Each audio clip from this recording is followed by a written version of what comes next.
नमस्कार। मैं आज एक ऐसे रियल घटना पे आधारित मैं आपको एक खबर दे रहा हूं जो आप लोगों को सोचने पे मजबूर कर देगा। किसी का परिवार बिखर गया और किसी का पूरा उम्र जेलों के झूठ के शानो शौकत में अपने मलाई खाने के लिए एक किसी विशेष धर्म के लोगों को टारगेट करके और उनको जेल में डाल दिया गया। आज उसी घटना को मैं आप सबके बीच में लेकर आया हूं और ये घटना है मालेगांव ब्लास्ट का। जो मालेगांव ब्लास्ट हुआ 17 साल पहले हुआ था, उसको मैं लेकर बता रहा हूं। और इसमें जो आरोप लगाया गया था भगवा आतंकवाद के लिए, यानी भगवा आतंकवाद किसको कहा जाता है आपको मालूम होगा। हर एक तरीके से आपको पता होगा कि भगवा आतंकवाद किसको टारगेट करके भगवा आतंकवाद किया था। क्योंकि ये मेरा गमछा जो है ये भी भगवा है और हम लोग भगवाधारी हैं, क्योंकि हम लोग हिंदू हैं और हमेशा हिंदू ही रहेंगे। और उसी को टारगेट, हिंदुओं को टारगेट करके ये भगवा आतंकवाद का नाम दिया गया है।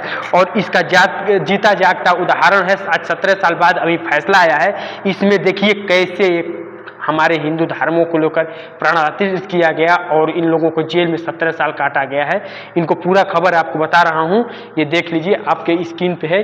ये देखिए, ये देखिए ये कैसे साजिश रचा गया था। और ये साजिश है मालेगांव ब्लास्ट का। मैं पढ़ के पूरा सुना दे रहा हूं ये न्यूज, और आप लोग भी सोचने पर मजबूर करिए। आप लोग सोचिएगा कि ये क्या चीज है। मालेगांव ब्लास्ट मामले भगवा आतंकवाद, सोचने वाली बात है। भगवा आतंकवाद यानी हिंदू आतंकवादी की थ्योरी पूरी तरह गलत साबित हुई। 17 साल बाद कांग्रेस के काला चिट्ठा खुल गया, वो बता रही गलत साबित हुई। इसमें 7 मुख्य आरोपी मेजर रमेश उपाध्याय, समीर कुलवाणी अपनी आप बीती सुनाई है। मालेगांव ब्लास्ट मामले में 17 साल बाद हाई कोर्ट के फैसले ने भगवा आतंकवाद को थ्योरी से पूरी तरह खारिज कर दिया। यानी 17 साल बाद भगवा आतंकवाद के नाम से पूरा तरह से खारिज हो गया ये केस, जो झूठ के केस में फंसाया गया था।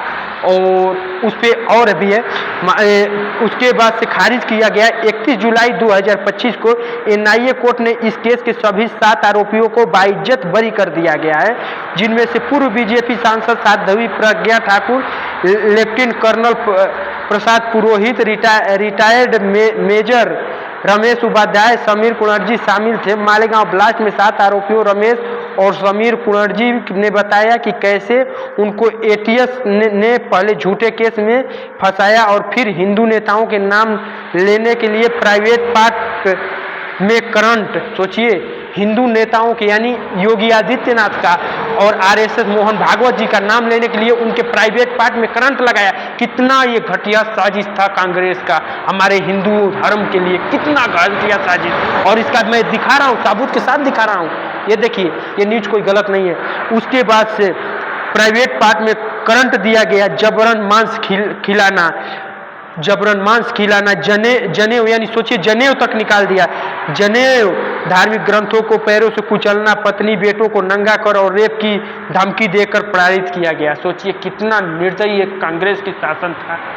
खून खौल जाता है इनका सुन के। ये कितना निर्दयी कांग्रेस की शासन था, जो हिंदुओं को कैसे कैसे किया। सोचिए प्राइवेट पार्ट में करंट दे रहा है, मांस खिला रहा है, जनेऊ उतार दिया, धार्मिक ग्रंथों को मेरे पैर से कुचला जा रहा है।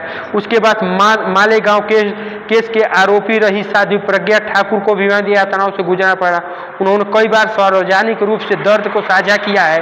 इसके मुताबिक हिरासत में उन्हें पुरुष कैदियों के साथ रखकर पोर्न वीडियो यानी अश्लील वीडियो उनको दिखाया जाता था। पोर्न वीडियो आप समझ सकते हैं कौन सा वीडियो पोर्न किसे कहा जाता है।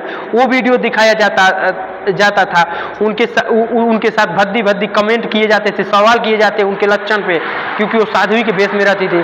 चमड़े के बेल्ट से पीटा जाता था। शरीर की हड्डी में गंभीर समस्या हो गई थी।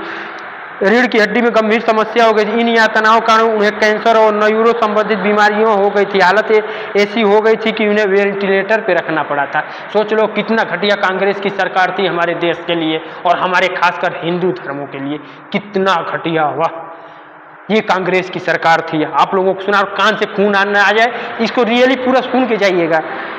वेंटिलेटर पे साध्वी को रखना पड़ा। और उसके बाद से रमेश उपाध्याय और समीर कुनर्जी की दर्दनाक कहानी। दैनिक भास्कर रिपोर्ट के अनुसार मालेगांव ब्लास्ट के आरोपी रिटायर रमेश उपाध्याय ने बताया कैसे उन्हें महाराष्ट्र एटीएस ने बिना किसी वजह उठाया और गैर कानूनी तरीके से हिरासत में रखा। उनके अनुसार उन्हें बुरी तरह पीटा गया, प्राइवेट पार्ट पर बिजली के झटके दिए गए, यानी प्राइवेट पार्ट पर उनके बिजली के झटके दिए गए। उनके पैरों पर लकड़ी रखकर 2 पुलिसकर्मियों खड़े हो जाते थे। उनकी मानसिक रूप से प्रताड़ित करने की, उनकी पत्नी को नंगा करने और बेटी के साथ रेप करने की धमकी दी गई।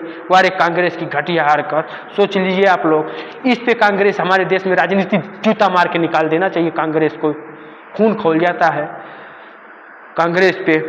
धमकी, एटीएस में उनका दबाव डाल रही थी कि वे योगी आदित्यनाथ और प्रवीण तोगड़िया, इंद्रेश और श्री रविशंकर जैसे हिंदूवादी नेताओं को और उनका नाम लेकर इन्हें ब्लास्ट में के लिए कहा गया था।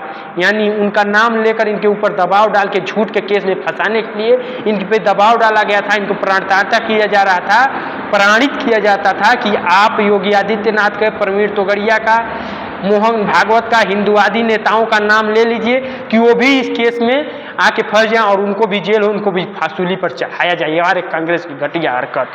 उसके बाद इस मामले में एक अन्य आरोपी समीर कुनर्जी ने भी ऐसी आपबीती सुनाई है। उन्होंने बताया कि पुलिस वाले उन्हें रोज 20 से 20 घंटे तक पीटते थे, जिससे उन्होंने 3 दांत टूट गए। 3 दांत टूट गए थे उनका। 3 दांत टूटने के बाद आप बीती सुनाई। उन्होंने बताया पुलिस वाले उन्हें रोज पीटते थे शाकाहारी होने के बावजूद। सोचिए क्या गुजरा होगा उनके ऊपर। शाकाहारी होने के बावजूद उनके मुंह में जबरन मांस के टुकड़े ठूसे गए।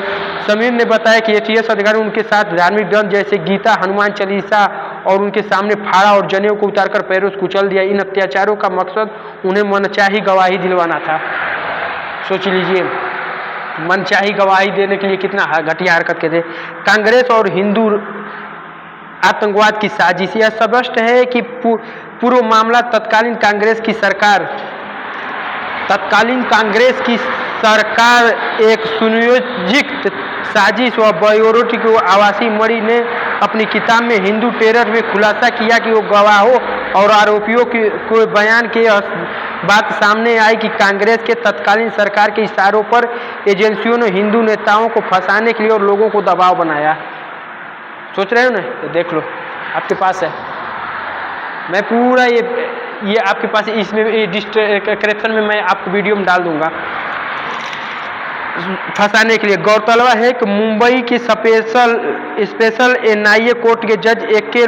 लाहोटी ने इसमें 500 से ज़्यादा पेज के फैसले पर साफ कहा कि अभियान पक्ष कोई ठोस सबूत पेश करने में नाकाम रहा और उन्हें आतंकवाद का कोई धर्म नहीं होता है, लेकिन दोषी अनैतिक तरीके से बल्कि ठोस सबूत होनी चाहिए और उसके पीछे 17 साल से चल रही भगवा आतंकवाद की थ्योरी पूरी तरह से नकार दिया। कांग्रेस के मुंह पे कालिक पोत दिया, क्योंकि 17 साल में वो एक भी प्रमाण नहीं दे पाए, एक भी प्रूफ नहीं दे पाए कि हिंदू और भगवाधारी आतंकवादी होते हैं। थू है कांग्रेस के ऊपर, कांग्रेस इतना घटिया पार्टी पे। उसके बाद कोर्ट ने संयुक्त से मुआवजे का भी ऐलान किया है, यानी जो पीड़ित थे उनको मुआवजा देना चाहिए। क्या मुआवजा देना चाहिए? मुआवजे का ऐलान भी किया। इस पूरे मामले में साबित होता है कि एक राजनीतिक साजिश के तहत निर्दोष लोगों को प्रताड़ित किया गया, उनके जीवन के महत्वपूर्ण साल जेल में यातनाओं को गुजरे। इस मामले में भारतीय न्याय प्रणाली ने नई मिसाल पेश की। उन्होंने कहा न्याय सच्चाई को जीत हुई है। यानी सोच लीजिए कितने घटिया तरीके से कांग्रेस ने फंसाया था। और सोचिए 7 लोगों को 17 साल जेल में रखा। क्या उनका समय बर्बाद किया है? जो जेल में गए गुजरा है, उनका समय वापस कर सकता है कांग्रेस का सरकार? कर सकता है? ये घटिया सरकार। आप लोगों को हमेशा सुनिश्चित करना है कि देश के लिए और सनातन के लिए मुख्यमंत्री, प्रधानमंत्री किसको चुनना है, क्योंकि ये कांग्रेस दीमक है, ये खा जाएगी देश को।